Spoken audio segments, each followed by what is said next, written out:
మేము చూసాం. కానీ గొడవ పడ్డప్పుడు బాగ్దోడి జరిగింది సార్, ఈ ఇష్యూ జరిగింది, మేము ఒప్పుకుంటాం దాన్ని. అయితే కొట్టిన వాళ్ళలో అసలైన నేరస్తులు ఉన్నారు చూడండి, వాళ్ళు ఇప్పుడు ఎవ్వరు తిరగలేరు. పట్టుకొచ్చిన దాంట్లో అసలైన నేరస్తులు వదిలేసిరంట. కక్ష సాధింపు, ఆ పార్టీకి సంబంధం లేకనో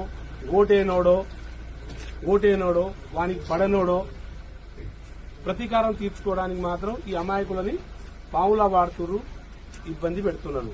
వాళ్ళు అడిగే కోరిక, వాళ్ళు చెప్పే మాట ఒకటే, మేము మా భూములు వదలం, మా భూములు చేయం. వాళ్ళు ఇంకో మాట కూడా, ఎక్కడ లోన్ దొరకట్లేదు, మాకు బ్యాంకులలో లోన్ దొరకట్లేదు, ఎవరు ఏం చేయట్లేదు సార్, దగ్గర కూడా రానియట్లేదు మమ్మల్ని అందరూ భయప్రాంతంలో చేస్తున్నారు. మా భూములు మాకు కావాలి, మాకు కావాలి. అయ్యా, భూములు కావాలనుకునేటోళ్ళు, ఈడ ఉండాలనుకునేటోళ్ళు కూడా ఉండరు. లేదు, మంచి రేట్, అక్కడ 60-70 లక్షలు, ₹1,00,00,000 నడుస్తుందట భూమి రేట్. గవర్నమెంట్ వాల్యూ అంతే ఉండదు నాకు తెలిసినంత వరకు అయితే. ఆడ 10-12 లక్షలు 5 లక్షలు ఉంటుంది. దానికి 3 రేట్లు 4 రేట్లు ఇస్తే మా అంటే 10 లక్షలు 20 లక్షలు ఇస్తారు. కానీ ₹1,00,00,000 ల్యాండ్ వదిలేసి వీళ్ళు ఇచ్చే 20 లక్షలకు వెళ్ళిపోతారా? వాళ్ళకి కావాల్సి ఉంటే భూమి ఇవ్వండి. ఒక రైతుకు ఏమైనా వదులుకోవాలనుకున్నప్పుడు ఏం చేస్తారు? భూమికి భూమి ఇస్తారు, ఇల్లు పోతే ఇల్లు ఇస్తారు, గుడి పోతే గుడి ఇస్తారు.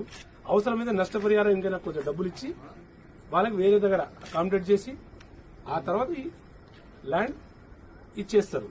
కానీ ఇవన్నీ చేయకుండా బెదిరింపులు పాలు చేసి ఇప్పుడున్న సోషల్ జమానా, ఇప్పుడున్న టెక్నాలజీ, ఇంత అడ్వాన్స్ టెక్నాలజీలో కూడా అధికారం నాకుందని చెప్పేసి అధికార దహం ఇచ్చేసుకొని, అధికారం ఉందనేది ఒకరు, ఈ అధికారాన్ని ఎట్ట తిప్పికొట్టాలని ఇంకోరు, ఎత్తుకు పై ఎత్తులు వేసుకుంటా రైతుల పట్ల అరాచకం చేస్తున్నారు. నాకు అర్థమైన ఇష్యూ ఏంటంటే ఇది.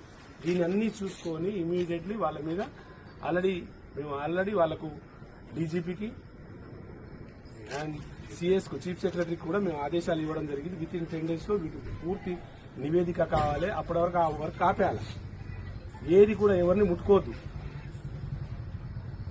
ఎవరు తప్పు చేయాలో ఆ రికార్డ్ చూసి ఇమీడియట్లీ వాళ్ళ ఎస్పీకి, ఆ ఐజీకి ఆల్రెడీ మార్నింగ్ చెప్పడం జరిగింది, అన్ని వదిలేయండి అని. ఇక్కడ నుండి అక్కడ కేసులు, ఆ ఊర్లలో పోలీసులు పోవద్దు, వాళ్ళ భయప్రాంతులు చేయొద్దు. వాళ్ళు అడవుల్లో పారిపోతున్నారు, భయపడి కొట్టేస్తారు, ఎవడు ఎత్తుకోపోతారా అని. ఆల్రెడీ కొట్టి పట్టుకుపోయారని వాదన వాళ్ళు చెప్తూనే ఉన్నారు, మళ్ళీ ఎత్తుకోపోతారని భయపడుతున్నారు. కాబట్టి వాళ్ళకి ఆల్రెడీ చెప్పడం జరిగింది. అలా డిపార్ట్మెంట్ వాళ్ళని కూడా వదిలేయండి, కొంచెం పీస్ఫుల్ అవ్వాలి. ఇది ఇష్యూ ఇంకా ముదురుతుంది, ముందుకెళ్తుంది. కాబట్టి అది వదిలేయమని చెప్పాను. మరి వాళ్ళు ఏం చేస్తారా? మరి అతి ఉత్సాహం చూపిస్తారా, వదిలేస్తారా అనేది. ఒకవేళ వాళ్ళు అతి ఉత్సాహం చూస్తే వాళ్ళందరినీ, ఎవరెవరు నిందితులున్నా వాళ్ళని అరెస్ట్ చేయిస్తారు. వాళ్ళు ఎవరెవరు బాధితులున్నా, సంఘటనకు సంబంధించిన అధికారులు ఏమైనా తప్పు చేస్తే, అది 100 మందిలో లుల్లైంది. ఒక మనిషి కావాలని ఉద్దేశపూర్వక కొట్టింది కాదది, ఆ గొడవ జరిగింది కాదు. అక్కడ ఉన్న అధికారులు ఎవరెవరు తప్పు చేసిరో, ఇప్పుడు కొంతమంది వ్యక్తుల పేరు చెప్పినాం, వాళ్ళని ఇమీడియట్లీ అక్కడ నుండి బయటికి పంపించండి.